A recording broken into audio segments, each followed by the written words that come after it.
Hello Trail Dogs. On this episode of YouTube's most seldom seen mountain biking channel, instead of going over the fun that we had on holiday, we thought we would do something different. Apart from wheels, suspension is the next most expensive thing to upgrade on your bike. Wheels being the most expensive. Now, if you were going to upgrade your suspension, what would you do? My name is Gary. Welcome to One by Bikes.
So Trail Dogs, what do I mean by what would you do? Well, if you only had money for one, a fork or a shock, which would you buy? I posed this question to Sophie and she said something really profound. She said, Gary, if you had a hardtail, this wouldn't even be a question. So, with that kind of thinking, I ditched the shock idea and went for a new fork. It's a big box. Let's see what's in it, shall we?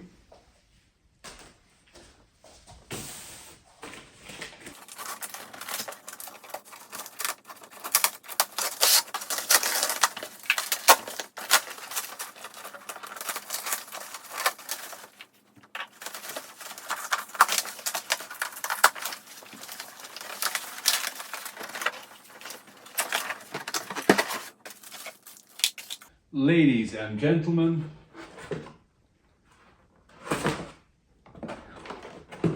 the RockShox Zeb Ultimate.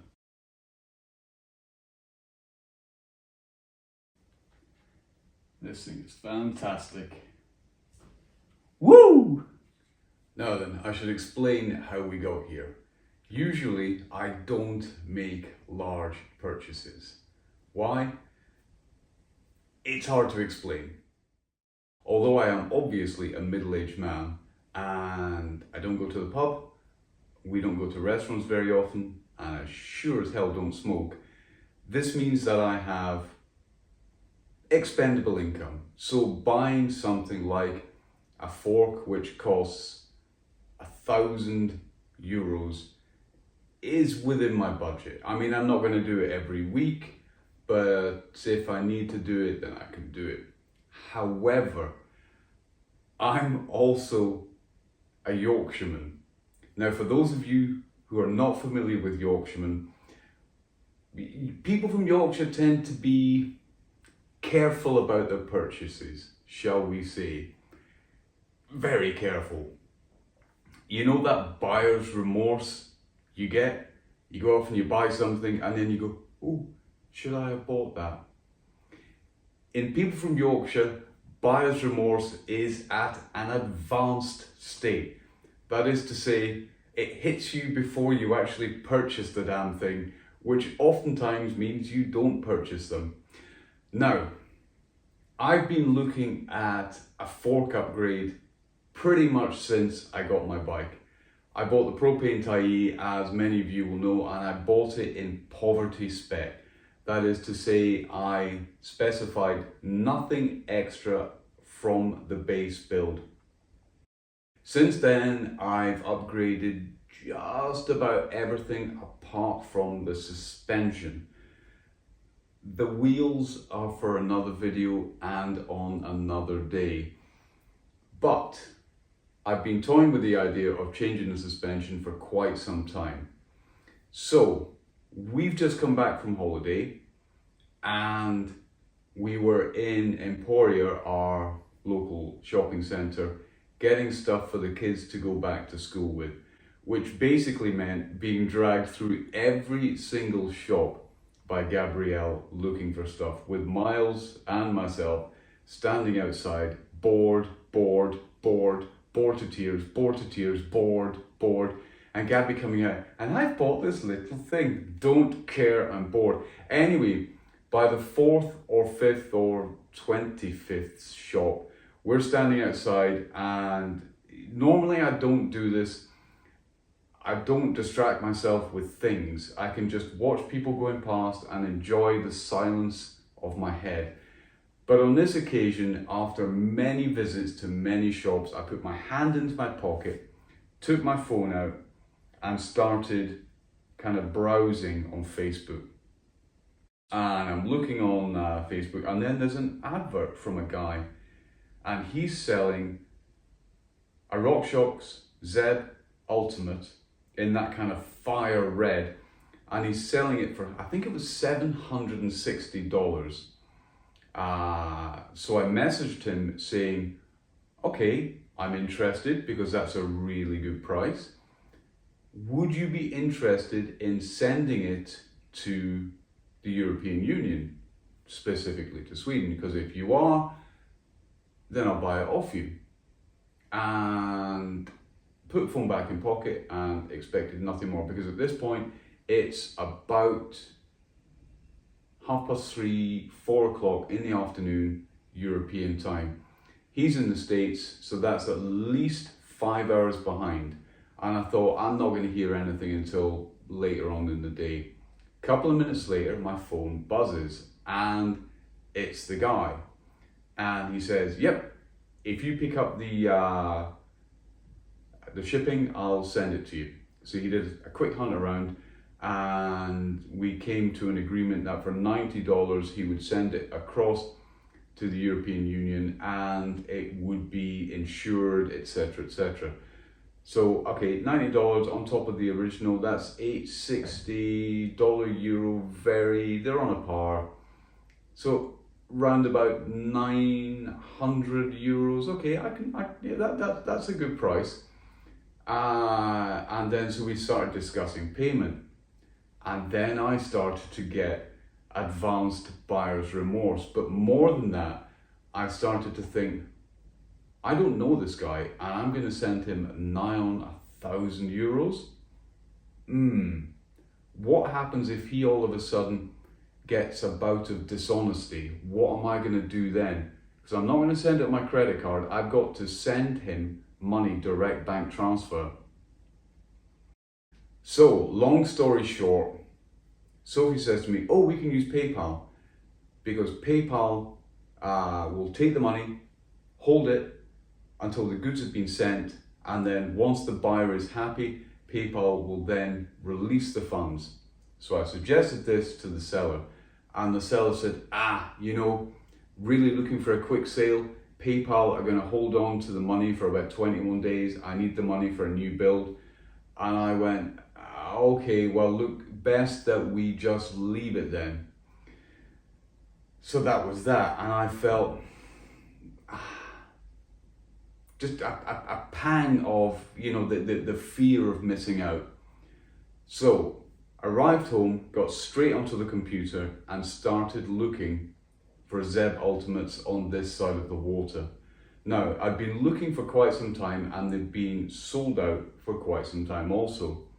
So I go on to a website that we trust, and lo and behold, there they were, newly back in stock, Zeb Ultimates. The size I want, the color I want. I didn't really want the kind of fire engine red, the candy apple red. I love that color, but not on my bike. My bike is predominantly the badmint, and then it's black with silver accents. So to throw red into the mix, it would be outstanding. It would certainly stand out, but maybe not what I wanted. So, long story short, I found the fork on a website for this price. So, in euros to dollars being there is nearly a parity. That is almost exactly the same price as was offered by the seller in the States. From Colorado he was. Nice chap. So I think, okay, this is what I'm going to go for. And then I don't allow the Yorkshire advanced buyer's remorse to kick in. I just go ahead and I order it because I'm not going to get a better price than that anywhere this side of Christmas. So it gets ordered. The confirmation comes through and then my phone buzzes again. And it's the guy in Colorado. Okay, we can do that thing with PayPal. And then I had to say to him, look, sorry, I've just found this, showed him the website, and I've decided to buy it. And he looked at it and said, yeah, if I'd seen that, then I would have bought it too. So that's where we were. That's why I bought it. With the fork bought and paid for, all I had to do was wait for it. And we all know how easy that is. Yeah, not as easy as what I had to do next. Cut it down. That is a worry. When something is as expensive as a suspension fork, now the price I paid for it is not the price I should have paid for it. That website then put the prices up to this. And that is in about line with what they're being sold for around the world. I had a look on Worldwide Cyclery and this is how much they're selling them for.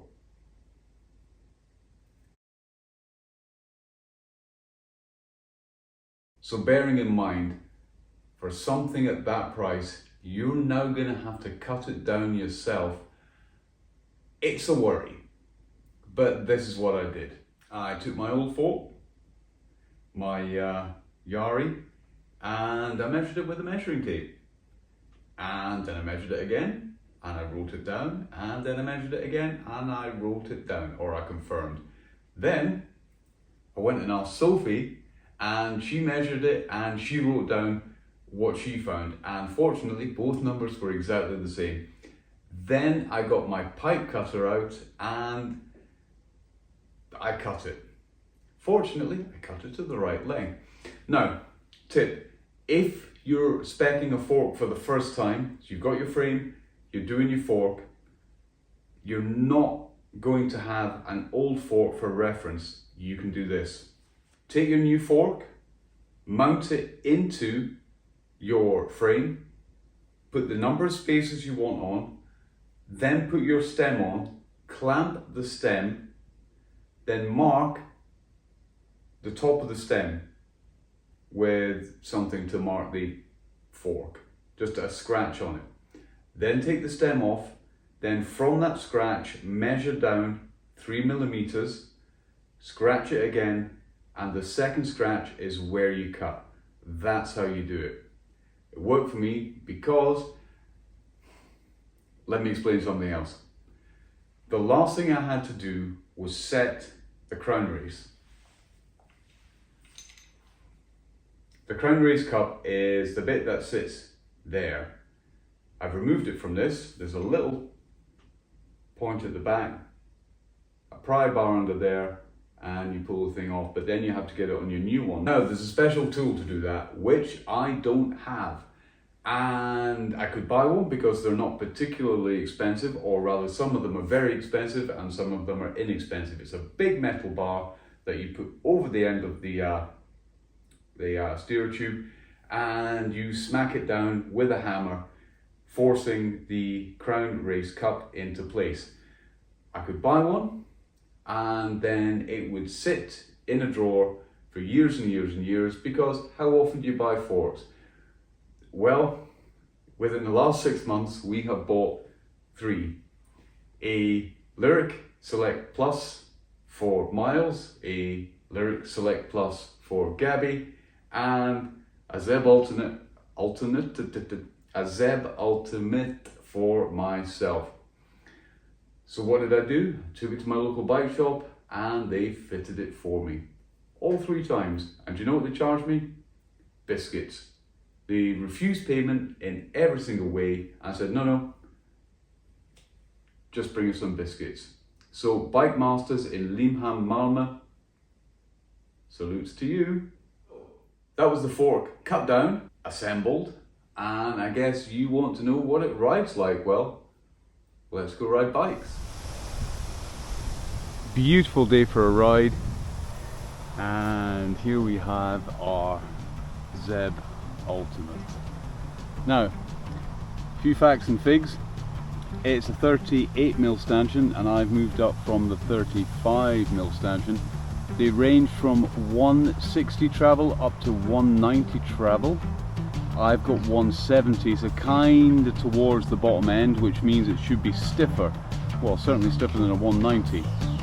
I weigh 80 kilos, so I have it at 60 psi. I don't do bar, I do psi. I've got 10 clicks of rebound compression. There is no low rebound compression, there is just rebound compression, and then the rest of it is taken up with the buttercups. I have everything else bang in the middle, and it will stay that way until I've tested it a bit more and I'm comfortable with shifting the dials about. So that's a bit more about the fork. Let's go hit the trails.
No commentary so far, but these things totally brilliant.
All right, me and my Zeb, we're gonna get the out of here.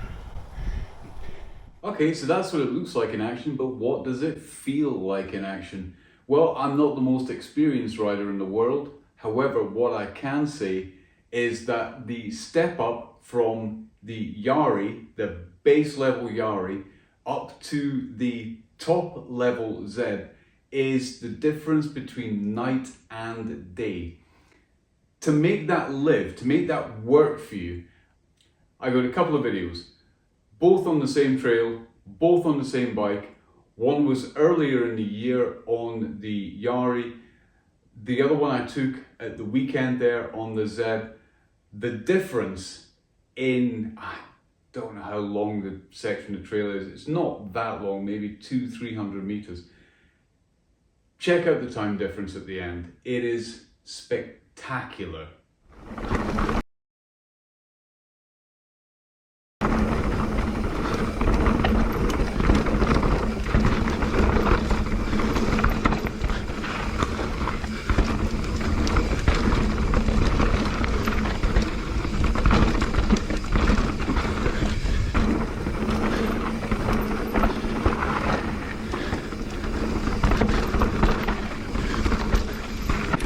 It is dusty as hell just now. Right. See what I mean? Over 6 seconds. Now, while a lot of that is down to the fork, some of it is also the fact that I've been getting better on that particular section of trail. I don't brake as much. I'm braver through the corners. I tend to hook my wheels into corners. I tend to kind of jump over roots instead of braking for them. So there are differences, but what I can say is that the Zeb made a difference. And where the Zeb really makes a difference is the size of the stanchions. A 35mm stanchion is fine for trail riding. For more aggressive stuff, a 38mm stanchion, it just works better. It weighs more, sure, but only by about 300 grams. The total difference in weight between the Yari and the Zeb is about 250-300 grams, so not a lot. That's a bar of chocolate in your back pocket. Well, it's a big bar of chocolate. What I will say is that they're much stiffer, the Zebs, and they offer so much more support. They just feel comfortable. There's no crashing about. The wheel tracks a lot better. I'm not saying you can just plow through stuff like you're on a downhill fork, but it's more like a downhill fork than it is a trail fork, which is kind of where I want to be at the moment. Would I recommend it to anyone? Hell yes. Well, I suppose it depends on what kind of stuff you're going to be riding. So, those were my final thoughts on the Zeb. I think it's a fantastic fork. I think it's priced better than the Fox. It's priced better than the Erlings. These are also very good forks, but I think the RockShox has it, not just because it's cheaper, but because I think it's a better fork. The technology seems to just work better, particularly with the buttercups. But I've still got to get in and start winding the dials on a bit. We'll do that later on, not just now though. What I will do just now is remind you to hit the like button. Like button is gold for us. Don't hit the dislike button. That's kind of brown for us. Go more towards the gold end. Hit the like button. Subscribe if you haven't. Leave us a comment. Ask me what I think about any number of things. Apart from bananas. Don't ask me about bananas. That's it then. That's the end of the video. That is your lot for this time. Next week we have something very, very special. Do not miss that. So now, all I have to say to you, just in case you forgot, one buy is one more better. Is it not?